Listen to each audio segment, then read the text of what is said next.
কেবল লিখিত পরীক্ষা পেছানো নয়, পুরো পাবলিক সার্ভিস কমিশনের সংস্কার সহ ৮ দফা দাবিতে আন্দোলনে নেমেছে চাকরি প্রার্থীরা। সোমবার ঢাকা বিশ্ববিদ্যালয় কেন্দ্রীয় লাইব্রেরির সামনে পিএসসি সংস্কারে পদযাত্রা কর্মসূচিতে ৮ দফা দাবি তুলে ধরে তারা।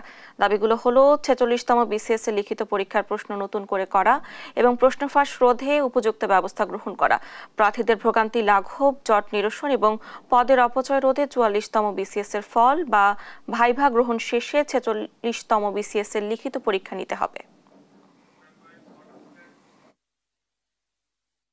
সেটা বিসিএস কেন্দ্রিক এবং পিএসসি কে সংস্কার করতে হবে। আমরা বেকাররা সেই প্রত্যাশায় আমরা দীর্ঘ ৯ মাস পাড়ি দিয়েছি। ৪৬তম বিসিএস প্রশ্ন প্রিলিমিনারি প্রশ্ন ফাঁসের মাধ্যমে কিছু অংশ প্রবেশ করেছে, পাশ করেছে। আমরা চাই তাদেরকে সবাইকে বহিষ্কার করে আমরা একটা কলঙ্ক মুক্ত ৪৬তম বিসিএস লিখিততে বসতে চাই। তো আমরা দাবি পিএসসি সংস্কার করতে হবে। পিএসসি কে এখনই সংস্কার করার একদম উত্তম মুহূর্ত।